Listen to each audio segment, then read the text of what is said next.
Bonjour Marilyn, aujourd'hui sur les clés de la manifestation, j'allais dire de la spiritualité, mais c'était pas tout à fait faux. Je vais commencer par cette phrase. Nous ne sommes pas des êtres humains vivant une expérience spirituelle, mais des êtres spirituels vivant une expérience humaine. Donc cette phrase de Pierre Teilhard de Chardin. Je voulais témoigner aussi de mon expérience à ce sujet. Donc comme beaucoup sans doute, j'ai comme vécu des expériences, on peut dire, d'éveil en fait. Très très très fortes expériences, très puissantes de se fondre dans le tout finalement, de conscientiser que nous sommes absolument interdépendants, reliés à quelque chose de beaucoup plus vaste que notre petite identification égotique. Et pendant un temps, je peux dire que ça m'a mis dans un état de paix, de joie intérieure assez satisfaisant, disons-nous.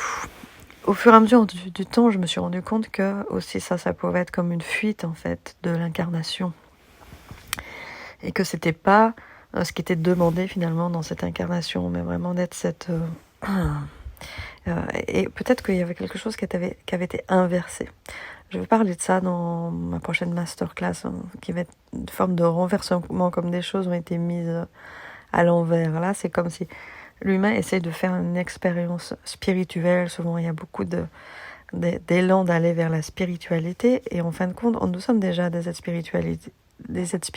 Ce qui nous est demandé, c'est de faire l'expérience de l'incarnation. Donc, c'est vraiment le trajet inverse, en fait, que j'ai fait ensuite. Cette, on va dire, descente, acceptation de l'incarnation. Donc on se considère comme depuis son état divin, là, c'est assez en lien avec les clés de manifestation, c'est que là, il y a pas de limite, vraiment, tout est possible. Et quand on est dans l'incarnation, on peut ressentir, imaginer ou se sentir très très limité. Alors ça passe vraiment, bien sûr, par l'incarnation, c'est l'empuissancement, l'embodiment, l'empowerment, c'est cette descente dans le corps de cette puissance que nous sommes dans notre souveraineté, quand on a conscientisé ça, et comment on fait ce passage entre le visible et l'invisible. Déjà là, si je pouvais donner une clé, ce passage-là, il se fait par le souffle. Qu'est-ce qui nous fait le lien entre le visible et l'invisible ? C'est le souffle. Alors, moi, je propose des pratiques aussi que j'utilise pour moi-même. C'est donc évidemment la respiration, qui me ramène toujours à faire ce lien entre le visible et l'invisible. Je peux sentir aussi quand je suis particulièrement stressée, par exemple, qu'on peut avoir vécu cette expérience que le souffle est coupé, qu'on n'arrive plus à se relier à cette partie de nous, de notre divin, de notre puissance, qu'on peut avoir là, être comme identifié à notre partie égotique et se sentir comme un état d'impuissance, où tout semble fermé, où tout semble forcé pour pouvoir aboutir à quelque chose et à une forme d'épuisement. Alors j'ai pu observer dans mon corps, encore récemment là, on va dire réactivant des mémoires, on pourrait dire d'abus. Les mémoires d'abus, ça peut être physique, mais c'est aussi psychique, psychologique, qui peuvent être fermés comme des endroits de vivant à l'intérieur de nous. Moi, ce que je visualise à l'intérieur de moi, c'est comme des petites lanternes qui se sont éteintes, par exemple, où l'énergie est coupée en fin de compte. Finalement, quand je parle de lumière, c'est de l'énergie, et je peux sentir dans des endroits précisément de mon corps, dans des introspections que je peux pratiquer, précisément ce qui a été éteint à quel moment d'ailleurs. Ce qui est important, peut-être de voir ça aussi, l'impact, de comprendre l'impact d'ailleurs que l'extérieur peut avoir sur nous, et aussi de nous dans nos attitudes, comment aussi impacter l'extérieur. Pour moi, c'est important aussi dans mon incarnation, c'est qu'est-ce que je veux, comment je veux impacter le monde, qu'est-ce qui est important pour moi, évidemment, c'est d'amener de la lumière, d'amener l'amour, et pas d'amener évidemment de la violence, par exemple. Alors donc c'est une forme de violence, l'abus. Et donc à l'intérieur du corps, ça crée des fermetures de connexion. D'ailleurs, fermeture de nos ressources, qu'elles soient extérieures ou intérieures. C'est pour ça que je voulais faire le lien avec l'abondance, notamment. Pour moi, dans mon expérience, donc, c'est rallumer, raviver en fait cet espace à l'intérieur de nous. Pendant longtemps, j'ai pratiqué les massages tantriques cachemiriens qui avaient pour vocation en fait de remettre en circulation l'énergie essentiellement et de nous ramener dans cette unité. J'ai un programme qui s'appelle d'ailleurs Unity, qui est un programme très très puissant pour aller remettre une cohérence totale à l'intérieur de soi. Donc cette façon pour moi, c'est d'aller éclairer en fait toutes les parts de moi qui ont été éteintes et comme pour ranimer et remettre en circulation l'énergie. Sinon, je peux constater qu'en fait, ces coupures en fait, me coupent non seulement de moi-même, mais de l'extérieur des autres et de recevoir aussi l'abondance. Parce que quand tout est fermé, les vannes sont fermées finalement. C'est en lien avec l'argent en ce qui me concerne aussi. Et c'est comme si je ne pouvais plus recevoir aussi. Parce que là, le corps, l'esprit se met en mode de survie en fait, intuitivement, instinctivement. Il va se protéger et quand il se protège, il se ferme en fait à recevoir. Il bloque ses circuits. C'est un peu l'engrenage infernal quoi, et dans lequel je peux en fait m'enfermer moi-même.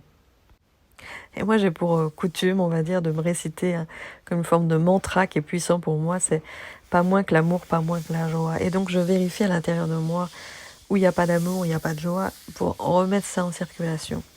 Donc ça peut être aussi par le toucher, l'introspection, comment j'ai cette connexion à mon corps de plus en plus fine. Et ça passe, donc c'est aussi mon expérience tantrique, par la détente du corps, par le souffle. Pour aller, plus le corps est détendu, plus je peux sentir en fait ce qui est à l'intérieur de moi et plus j'ai une forme de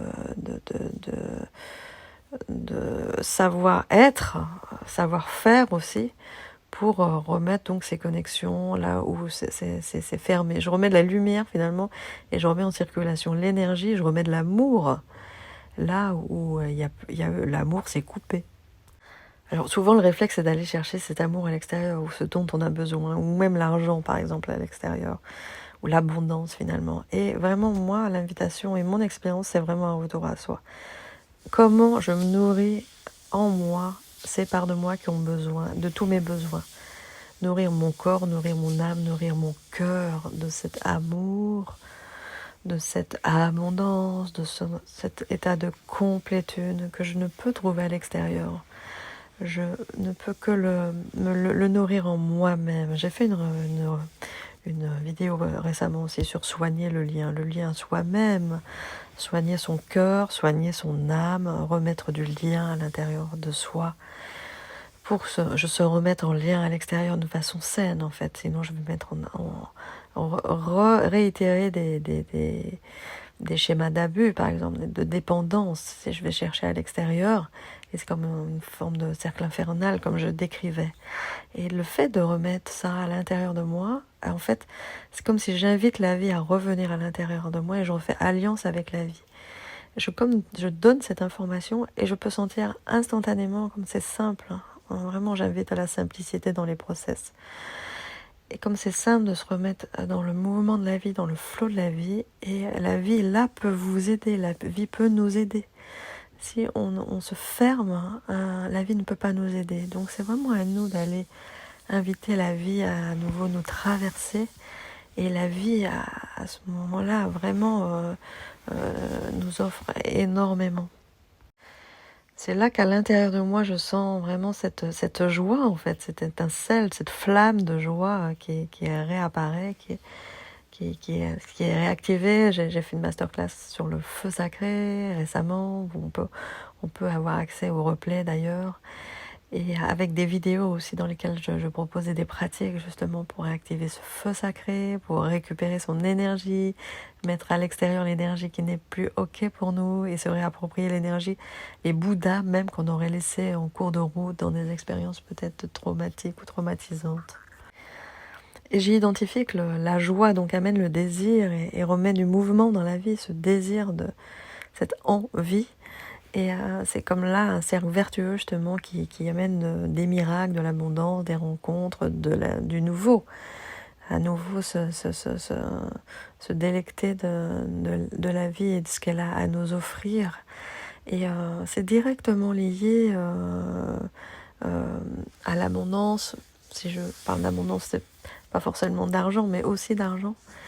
Et je peux constater que si c'est à l'intérieur de moi, ça peut se manifester à l'extérieur de façon plus constante et plus pérenne que si je fais beaucoup d'efforts pour aller chercher quelque chose à l'extérieur, ne serait-ce que dans des relations. Si on va chercher l'amour en l'autre, ou si l'amour est en soi, on va faire circuler ça dans un couple, évidemment, ça va s'amplifier, et c'est vraiment pas la même expérience. Et pour l'énergie d'argent, donc, c'est aussi de la même façon que ça se crée. C'est vraiment à l'intérieur de soi, cette connexion, cette amplitude, quelque chose qui va s'amplifier, qui va expanser, contrairement à ce que je décrivais au début. En fait, quand tout est contracté à l'intérieur de nous, donc quand on est contracté par les expériences de vie, le corps est contracté et se ferme, et en fait s'empêche de recevoir, alors que là, quelque chose va à nouveau circuler. Vraiment, la sensation, même dans le corps, c'est une expansion dans le corps et dans tout son être, en fait. Vraiment la sensation d'expansion. Et c'est ces process d'introspection et donc de rééquilibrage énergétique, de réactualisation que j'accompagne, qui sont vraiment un déploiement, donc sous forme de séances, en visio, de coaching, qui sont déjà un process un peu plus important, ou de mentorat, qui est vraiment là un engagement vraiment plus total, intégral, comme j'aime le nommer aussi. Et puis il y a aussi les masterclass où là on bénéficie de l'énergie collective. Il y en a une prochaine que j'ai appelée 111, que je laisse un petit peu maturer à l'intérieur de moi pour proposer rapidement. Si vous êtes intéressé, si tu es intéressé, en tout cas rapproche-toi de moi, parce que moi j'aime bien être en lien aussi de façon plus personnelle avec les personnes que j'accompagne, même si c'est moins direct dans un process collectif. Parce que cette connexion énergétique quelque part me donne l'information de quoi vous avez besoin plus particulièrement que je vous communique. Donc je transmets des codes, en fait, des codes sacrés, des codes énergétiques, que ce soit en individuel, dans ces process collectifs, qui sont comme des sauts quantiques, c'est-à-dire que quand on fait le lien donc, entre le visible et l'invisible, donc son âme et son incarnation, là on est dans un champ quantique de création et de manifestation. Voilà, si ça vibre pour toi, tu peux te rapprocher de moi si tu as envie d'en savoir plus. Et en tout cas, je te remercie de ton écoute.